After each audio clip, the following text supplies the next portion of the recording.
Kalian pernah nggak mikir kenapa kita belajar sosiologi di sekolah? Sosiologi adalah ilmu yang membahas tentang berbagai aspek dalam masyarakat serta pengaruhnya bagi kehidupan manusia. Di video ini, kita mau membahas tentang sosiologi dan sejarahnya. Let's check it out! Setelah mengetahui definisi sosiologi, sekarang adalah ciri-cirinya. Yang pertama ada empiris. Empiris adalah ilmu yang tidak bersifat spekulatif dan berdasarkan pengalaman yang realistis atau masuk akal. Yang kedua ada teoritis. Teoritis adalah kumpulan teori lama dan teori baru dengan hasil pengalaman dan terjadi pembaruan melalui pemikiran yang logis. Yang ketiga ada kumulatif. Kumulatif adalah kumpulan teori baru yang mengalami perubahan dan perluasan yang relevan dengan kondisi sekarang. Dan yang terakhir ada non-etis. Non-etis adalah tidak mempermasalahkan baik buruknya suatu fakta yang ada di lapangan, tetapi mempelajari fakta di lapangan dengan analisis. Sosiologi sudah diteliti jauh sebelum Masehi.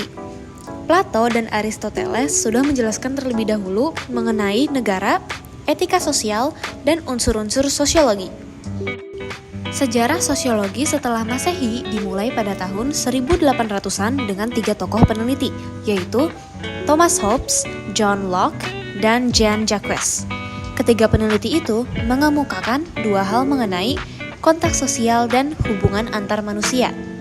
Kemudian, pada abad ke-19, seorang peneliti bernama Auguste Comte menyadari perubahan masyarakat Eropa setelah terjadinya dua event besar, yaitu Revolusi Prancis dan Revolusi Industri, yang menimbulkan kekhawatiran, kecemasan, dan perhatian pada masyarakat, serta memicu perubahan di bidang-bidang tertentu seperti politik dan ekonomi kapitalis.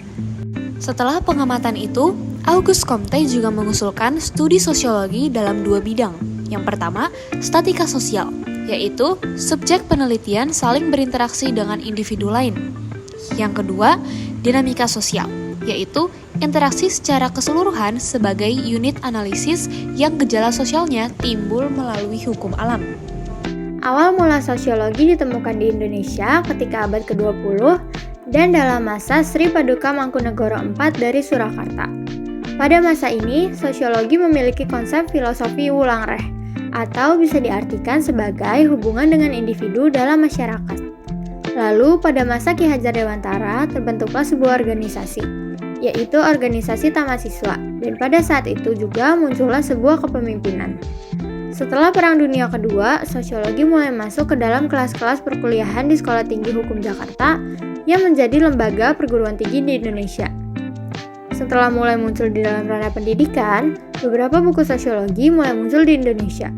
Buku pertama memiliki judul Sosiologi untuk Masyarakat Indonesia, dan buku kedua berjudul Social Change of Yogyakarta yang diciptakan oleh Bapak Sela Sumarjan, atau bisa dikenal juga sebagai Bapak Sosiologi Indonesia. Kalian tahu nggak sih pengertian sosiologi menurut para ahli itu apa saja? Yang pertama itu ada Sujono Sukanto. Menurut Bapak Sujono Sukanto, sosiologi adalah ilmu yang memfokuskan perhatian masyarakat yang bersifat umum dan memahami pola-pola umum yang terjadi di dalam masyarakat. Lalu yang kedua ada Pitirim Asorokin. Menurutnya, sosiologi adalah ilmu yang mempelajari hubungan dan pengaruh timbal balik antar gejala-gejala sosial. Misalnya, seperti hubungan antara gejala ekonomi dengan agama dan hubungan antara gejala hukum dengan ekonomi. Lalu yang ketiga, ada Max Weber. Menurut Max Weber, sosiologi adalah ilmu yang mempelajari hubungan dan pengaruh timbal balik dari berbagai gejala sosial, seperti gejala ekonomi, gejala keluarga, dan gejala moral. Lalu yang keempat, ada Emile Durkheim.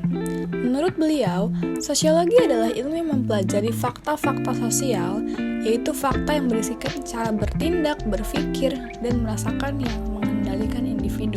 Lalu yang kelima ada Peter L. Berger. Menurut beliau, sosiologi bertujuan untuk memahami masyarakat. Lalu yang keenam ada Auguste Comte. Menurut Bapak Sosiologi kita, yaitu Auguste Comte, sosiologi adalah ilmu yang mempelajari gejala-gejala dalam masyarakat yang didasarkan pada pemikiran yang bersifat rasional dan ilmiah. Lalu yang ketujuh ada Rorschach and Warren. Menurut Rorschach dan Warren, sosiologi adalah ilmu yang mempelajari hubungan antara manusia dalam kelompok-kelompok. Lalu Lalu yang kedelapan, menurut William F. dan Mayer, sosiologi adalah penelitian secara ilmiah terhadap interaksi sosial dan hasilnya adalah organisasi sosial. Lalu yang kesembilan ada Sela Sumarjan. Menurut beliau, sosiologi adalah ilmu yang mempelajari struktur sosial dan proses-proses sosial termasuk perubahan sosial. Lalu yang terakhir ada Anthony Giddens. Menurut beliau, sosiologi adalah studi tentang kehidupan sosial manusia, kelompok, dan masyarakat.